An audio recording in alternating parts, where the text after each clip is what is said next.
Trading മീഡിയയുടെ weekly അനാലിസിസിലേക്ക് എല്ലാവർക്കും സ്വാഗതം. കഴിഞ്ഞ ആഴ്ച വലിയൊരു ഫോളിനാണ് മാർക്കറ്റ് സാക്ഷ്യം വഹിച്ചത്. അതുപോലെ തന്നെ കഴിഞ്ഞ മാസം ഫെബ്രുവരി മാസവും വലിയൊരു നെഗറ്റീവായിട്ടാണ് കണ്ടിന്യൂ ആയിട്ട് മാർക്കറ്റ് ക്ലോസ് ചെയ്തിരിക്കുന്നത്. വെള്ളിയാഴ്ചത്തെ മാർക്കറ്റ് നോക്കുകയാണെന്നുണ്ടെങ്കിൽ US മാർക്കറ്റ് നല്ലൊരു പോസിറ്റീവായിട്ട് ക്ലോസ് ചെയ്തിട്ടുണ്ട്. ഡൗ ജോൺസ് ഏകദേശം 600 പോയിന്റ് പോസിറ്റീവായിട്ട് ക്ലോസ് ചെയ്തിട്ടുണ്ട്. S&P 92 പോയിന്റ്, നസ്ഡാക്ക് 300 പോയിന്റോളം പോസിറ്റീവായിട്ട് ക്ലോസ് ചെയ്തിട്ടുണ്ട്. അതുപോലെ തന്നെ ഗിഫ്റ്റ് നിഫ്റ്റി നോക്കുകയാണെന്നുണ്ടെങ്കിൽ 90 പോയിന്റ് പോസിറ്റീവായിട്ട് ക്ലോസ് ചെയ്തിട്ടുണ്ട്. മാർക്കറ്റ് മിക്കവാറും ഒരു ഗ്യാപ്പ് അപ്പിന്, ഗ്ലോബൽ മാർക്കറ്റിനെ റെസ്പെക്ട് ചെയ്തുകൊണ്ട് തന്നെ ഒരു ഗ്യാപ്പ് അപ്പിന് സാധ്യത വളരെ കൂടുതലാണ്. എന്നാലും നമ്മുടെ ഇന്ത്യൻ സ്റ്റോക്ക് മാർക്കറ്റ് നിലവിൽ ഒരു ഡൗൺ ട്രെൻഡിലാണ് ഉള്ളത്. കാരണം നമ്മൾ കഴിഞ്ഞ ആഴ്ച മാർക്കറ്റിൽ നിഫ്റ്റിയുടെ ചാർട്ട് അനലൈസ് ചെയ്തപ്പോഴത്തേക്കും പറഞ്ഞിട്ടുണ്ടായിരുന്നു, ഏകദേശം ഈ ഒരു സപ്പോർട്ട് പൊട്ടുകയാണെന്നുണ്ടെങ്കിൽ ഈ ഒരു ട്രെൻഡ് ലൈനും സപ്പോർട്ടും പൊട്ടുകയാണെന്നുണ്ടെങ്കിൽ കുറഞ്ഞത് ഒരു 1000 to 1500 പോയിന്റിന്റെ ഒരു കറക്ഷന് വീണ്ടും മാർക്കറ്റിൽ കാരണം ഇത് വലിയൊരു സപ്പോർട്ടായിരുന്നു ഈ ഒരു ഏരിയ എന്ന് പറയുന്നത്. ഈ ഒരു ട്രെൻഡ് ലൈൻ ഇവിടെ നിന്ന് റെസ്പെക്ട് ചെയ്ത് വന്നതാണ്. ആ ഒരു ട്രെൻഡ് ലൈൻ നമുക്ക് ഇവിടെ നിന്ന് ബ്രേക്ക് ഔട്ട് കിട്ടി. പിന്നെ അതിന്റെ മുകളിൽ ക്ലോസിംഗ് വന്നിട്ടേ ഇല്ല. അപ്പം അതിനൊരു റെസിസ്റ്റൻസ് ആയിട്ട് ആക്ട് ചെയ്യും. അന്ന് കഴിഞ്ഞ ആഴ്ചയിൽ ഞാൻ ഒരു ഫിബ് വരച്ചിട്ട് അടുത്ത ലെവൽ പറഞ്ഞിട്ടുണ്ടായിരുന്നു. ഏകദേശം ഈ ഒരു ലോന്ന് ഈ ഒരു ഹൈ,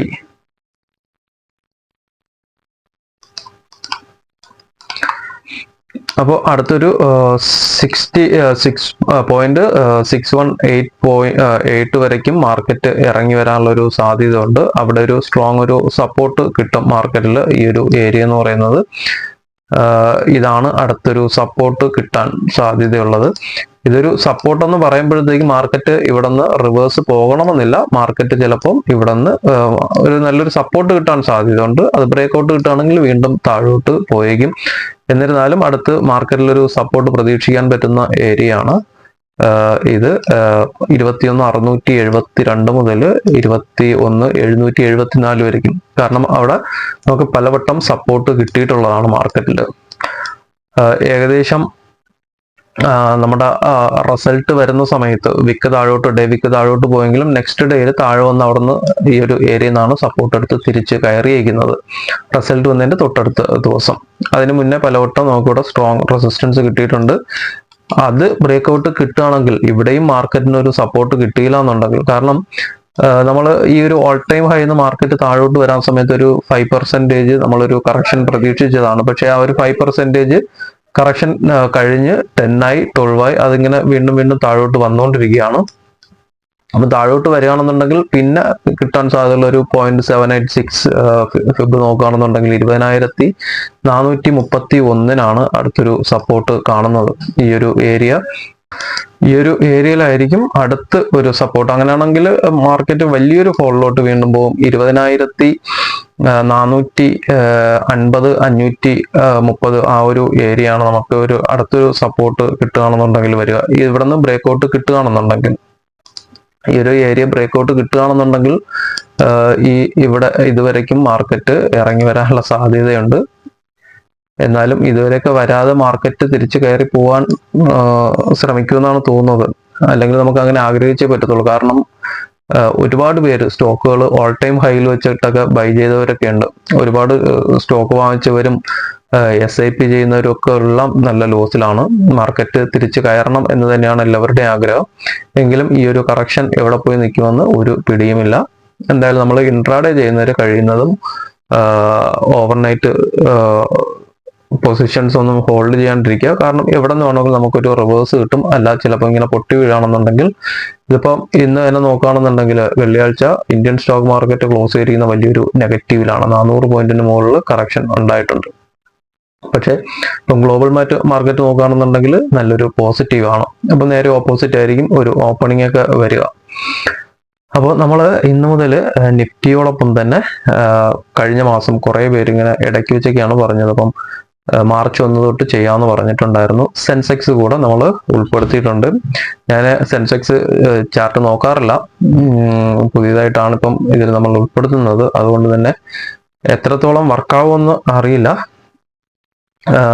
കാരണം നിഫ്റ്റിയും സെൻസെക്സും ഒക്കെ ഒരേ പാറ്റേണിലാണ് മാർക്കറ്റ് പോകുന്നത്. അപ്പം ഒരുപാട് പേര് സെൻസെക്സിൽ ട്രേഡ് ചെയ്യുന്നവരുണ്ട്, അതുകൊണ്ടാണ് ഇത് ഉൾപ്പെടുത്തിയിട്ടുള്ളത്.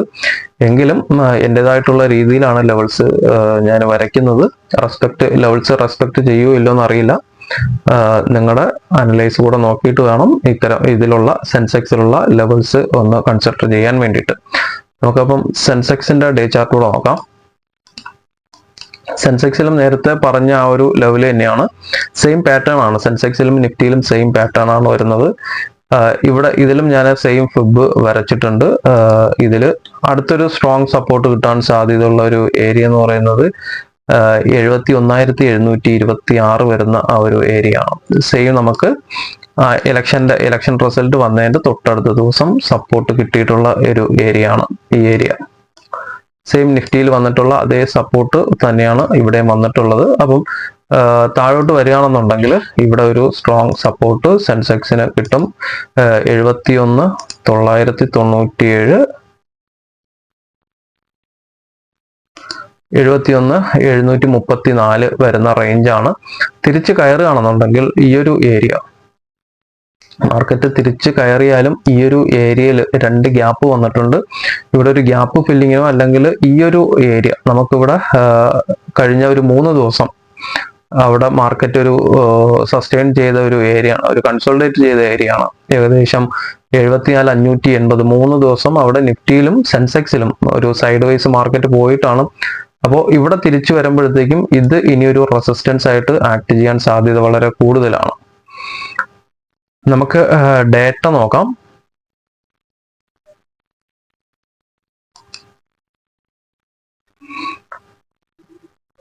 ഡേറ്റ നമുക്ക് നിഫ്റ്റിയുടെ മാത്രമേ ഡേറ്റ അവൈലബിൾ, സെൻസെക്സ് ഇതിൽ കിട്ടുന്നില്ല.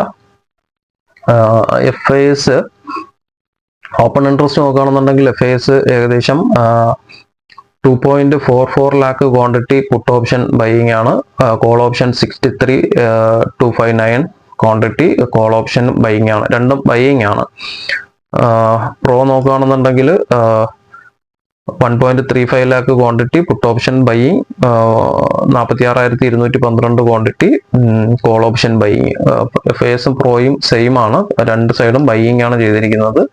ക്ലൈന്റ് സെല്ലിംഗ് ആണ്. ഏകദേശം 3.94 ലാക്ക് ക്വാണ്ടിറ്റി പുട്ട് ഓപ്ഷനും 1.1 ലാക്ക് ക്വാണ്ടിറ്റി കോൾ ഓപ്ഷനും രണ്ടും സെല്ലിംഗ് ആണ്. മാർക്കറ്റ് നമുക്ക് വലിയൊരു ഗ്യാപ്പ് അപ്പ് വന്നു കഴിഞ്ഞാലും റെസിസ്റ്റൻസിൽ നിന്ന്, ഫസ്റ്റോ രണ്ടാമത്തെയോ റെസിസ്റ്റൻസിൽ നിന്ന്, കാരണം മുകളിലോട്ട് റെസിസ്റ്റൻസ് എല്ലാം അടുത്തടുത്താണ്. CPRഉം ഫസ്റ്റ് റെസിസ്റ്റൻസും ഒക്കെ എല്ലാം അടുത്തടുത്ത് വരുന്നുണ്ട്. പ്രൈസ് ആക്ഷൻ നോക്കിയാലും മുകളിലോട്ട് റെസിസ്റ്റൻസ് ഉണ്ട്. മാർക്കറ്റ് വലിയൊരു ഗ്യാപ്പ് അപ്പ് വരികയാണെന്നുണ്ടെങ്കിലും മാർക്കറ്റ് ചിലപ്പോൾ താഴോട്ട് ഇറങ്ങി വരാൻ സാധ്യത വളരെ കൂടുതലാണ്. നമുക്ക് ചാർട്ടിലോട്ട് പോവാം. നമുക്ക് 125 മിനിറ്റ്സിന്റെ സോൺ നോക്കുകയാണെന്നുണ്ടെങ്കിൽ ഏകദേശം ഈ ഒരു ഏരിയയിൽ നമുക്ക് സ്ട്രോങ് ഒരു സപ്ലൈ സോൺ ഉണ്ട്. മുകളിലോട്ട് കയറുകയാണെന്നുണ്ടെങ്കിൽ 22,714 നേരത്തെ ഉണ്ടായിരുന്നുണ്ട് റെസിസ്റ്റൻസ് ആണ് ഞാനിവിടെ മാർക്ക് ചെയ്തിരിക്കുന്നത്. 22,714 മുതൽ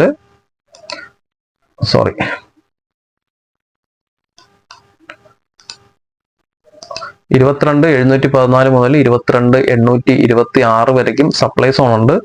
നമുക്ക് കഴിഞ്ഞ ദിവസം ക്ലോസ് ചെയ്തിരിക്കുന്ന ആ ഒരു റേഞ്ച് എന്ന് പറയുന്ന ഒരു ബേസ് ക്യാൻഡിൽ നമുക്ക് അവിടെ ഫോം ചെയ്തിട്ടുണ്ട്. അപ്പോൾ അത് സപ്ലൈ സോൺ ആണോ ഡിമാൻഡ് സോൺ ആണോ എന്ന് അറിയണമെന്നുണ്ടെങ്കിൽ നമുക്ക് മൺഡേ മാർക്കറ്റ് ക്ലോസിംഗ് വരണം. ഇവിടെ നമുക്കൊരു റാലി ക്യാൻഡിൽ വരികയാണെന്നുണ്ടെങ്കിൽ ഇതൊരു ഡിമാൻഡ് സോൺ ആകും. തിരിച്ചു വരുമ്പോഴത്തേക്കും ഇവിടെ നിന്ന് മാർക്കറ്റ് ഒരു റിവേഴ്സിന് സാധ്യതയുണ്ട്.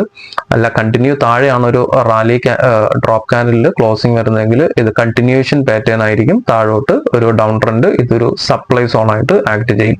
അതുകൊണ്ടാണ് ഞാനിവിടെ കൃത്യമായിട്ട് എഴുതാത്തത്. 125 മിനിറ്റ്സിന്റെ ഒരു സോൺ നമുക്കിവിടെ ക്രിയേറ്റ് ചെയ്തിട്ടുണ്ട്. അപ്പം ഒരു റാലി ക്യാൻഡിൽ വരികയാണെന്നുണ്ടെങ്കിൽ മുകളിലോട്ട് കയറിയേക്കും. ഇവിടെ ഒരു ഗ്യാപ്പ്, നമുക്ക് 2 ഗ്യാപ്പ് ഉണ്ട്.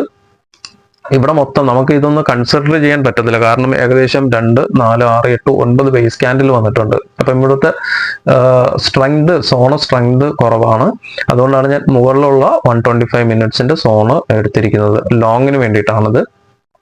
ഷോർട്ട് ടൈം ആണെന്നുണ്ടെങ്കിൽ ഇൻട്രാഡേക്കൊക്കെ ഇതിനകത്ത് ചെറിയ ചെറിയ സോണുകളുണ്ട്. നമുക്ക് ലൈവ് മാർക്കറ്റിൽ നോക്കാം. സെൻസെക്സിലും നോക്കുകയാണെന്നുണ്ടെങ്കിൽ സെയിം പാറ്റേൺ തന്നെയാണ്. 75,109, 424 വരേക്കാണ് നമുക്ക് സോൺ വരുന്നത്, മുകളിൽ സപ്ലൈ സോൺ വരുന്നത്. നിഫ്റ്റിയിൽ പറഞ്ഞ പോലെ തന്നെ സെൻസെക്സിലും താഴെ ഒരു 125 മിനിറ്റ്സിന്റെ ഒരു ഡിമാൻഡ് സോൺ അല്ല, ഒരു റാലി ക്യാൻഡിൽ വരികയാണെന്നുണ്ടെങ്കിൽ നമുക്ക് ഡിമാൻഡ് സോൺ ആയിട്ട് എടുക്കാം. അല്ലാന്നുണ്ടെങ്കിൽ ഇതൊരു സപ്ലൈ സോൺ ആകും, കണ്ടിന്യൂവേഷൻ താഴോട്ടാണെന്നുണ്ടെങ്കിൽ. അപ്പം സെൻസെക്സിലും ഈ 2 ലെവൽസ് ആണുള്ളത്. ഇതിന്റെ ഇൻട്രാഡേക്കുള്ള ലെവൽസ് നമുക്ക് ലൈവ് മാർക്കറ്റിൽ നോക്കാം. നിഫ്റ്റിയുടെ ലെവൽസ് നോക്കാം. നിഫ്റ്റിയിൽ വൈഡ് CPR ആണ്, മൺഡേ വൈഡ് CPR ആണുള്ളത്. ഏകദേശം 22,177 തൊട്ട് 22,277 വരയ്ക്കും 100 പോയിന്റിന്റെ CPR ആണ് ഉള്ളത്. അതിനകത്താണ് ഞാനൊരു റെസിസ്റ്റൻസ് വരച്ചിട്ടുള്ളത്. മാർക്കറ്റ് ഇതിനുള്ളിൽ ഒരു ഗ്യാപ്പ് അപ്പ് വരികയാണെന്നുണ്ടെങ്കിൽ, ഞാൻ നേരത്തെ പറഞ്ഞിരുന്നു മുകളിലോട്ടുള്ള എല്ലാം റെസിസ്റ്റൻസ് ആണ്. CPR ഉണ്ട്, CPRനുള്ളിൽ ക്യാമറയുടെ R1 വരുന്നുണ്ട്, മുകളിൽ R2 ഉണ്ട്, നോർമൽ പിവറ്റിന്റെ R1 ഉണ്ട്. അപ്പൊ മുകളിലോട്ട് മൊത്തം റെസിസ്റ്റൻസ് ആണ്. നമുക്ക് പ്രൈസ് ആക്ഷൻ നോക്കുകയാണെന്നുണ്ടെങ്കിലും 5 മിനിറ്റ്സിലൊക്കെ നല്ല സപ്ലൈ സോണുകൾ മുകളിൽ ക്രിയേറ്റ് ചെയ്തിട്ടുണ്ട്. അപ്പം ഇവിടെ നിന്ന് എവിടെ നിന്ന് വേണമെങ്കിലും ഒരു റിജക്ഷൻ മാർക്കറ്റിൽ ഉണ്ടാകാം. ഏറ്റവും മുകളിലുള്ള ലെവൽസ് 22,316, 22,349 ആണ്. അതിന് മുകളിലോട്ട് മാർക്കറ്റ് കയറി പോകാൻ സാധ്യത വളരെ കുറവാണ്. രണ്ടാമത്തെ റെസിസ്റ്റൻസ് വരുന്നത്, ഫസ്റ്റ് റെസിസ്റ്റൻസ് വരുന്നത് 22,244, 22,220. Second resistance 22,316, 349. താഴോട്ട് വരികയാണെന്നുണ്ടെങ്കിൽ, ഫസ്റ്റ് ഇവിടെ നിന്നൊരു റിജക്ഷൻ വരികയാണെന്നുണ്ടെങ്കിൽ പ്രീവിയസ് ഡേ വെള്ളിയാഴ്ചയുടെ ലോ ഫസ്റ്റ് ടാർഗറ്റ് വെക്കുക. കാരണം ഇതൊരു വലിയൊരു ഏരിയ ആണ്, ഏകദേശം 200 പോയിന്റിന് മുകളിലുള്ള ഒരു ഗ്യാപ്പാണിത്. അപ്പോൾ ഫസ്റ്റ് ടാർഗറ്റ് വെള്ളിയാഴ്ചത്തെ ലോ വയ്ക്കുക. ഇവിടെ നിന്നൊരു ബ്രേക്ക്ഔട്ട് കിട്ടുകയാണെന്നുണ്ടെങ്കിൽ അടുത്ത സപ്പോർട്ട് 22,030, 22,003 ആയിരിക്കും. ഇത് സപ്പോർട്ട് കിട്ടിയില്ലെങ്കിൽ മാത്രം ഇവിടെ നിന്ന് ചിലപ്പോൾ സപ്പോർട്ട് കിട്ടി തിരിച്ചു കയറാൻ സാധ്യതയുണ്ട് 22,000. കാരണം അത് ഒരു സ്ട്രോങ് സപ്പോർട്ടായിരിക്കും 22,000 എന്ന് പറയുന്നത്. അത് കഴിഞ്ഞിട്ട് വരുന്ന സപ്പോർട്ട് 21,902, 21,881. നമുക്ക് സെൻസെക്സിന്റെ ലെവൽ നോക്കാം. സെൻസെക്സിലും വൈഡ് CPR ആണ്. CPRന്റെ ലെവൽസ് വരുന്നത് 73,366, 73,711 ആണ്. 366, 711. ഓക്കെ, അറൗണ്ട് 400 പോയിന്റ് അടുപ്പിച്ച് CPR വരുന്നുണ്ട്. അപ്പം ഇതിന്റെ ഫസ്റ്റ് റെസിസ്റ്റൻസ് 73,548, 73,511. Second resistance 73,896, 73,941. ഇതിലും താഴോട്ട് ഇവിടുന്ന് ഒരു റിജക്ഷൻ വരികയാണെന്നുണ്ടെങ്കിൽ വെള്ളിയാഴ്ചത്തെ ലോ നമുക്ക് ടാർഗറ്റ് വയ്ക്കാം. ഇത് ബ്രേക്ക്ഔട്ട് കിട്ടുകയാണെങ്കിൽ മാത്രം താഴോട്ട് 72,799, 72,889. രണ്ടാമത്തെ സപ്പോർട്ട് കിട്ടുക 72,474, 72,396. അപ്പം ഇത്രയൊക്കെയുള്ളൂ. ബാക്കി ലൈവ് മാർക്കറ്റ് അപ്ഡേഷൻസ് നമ്മുടെ വാട്സപ്പ് ഗ്രൂപ്പിൽ ഉണ്ടാകും. ലിങ്ക് താഴെ കൊടുക്കുന്നുണ്ട്, താല്പര്യമുള്ളവർ ജോയിൻ ചെയ്യുക. അപ്പോൾ എല്ലാവർക്കും നല്ലൊരു ട്രേഡിംഗ് ദിനം ആശംസിക്കുന്നു. Thank you.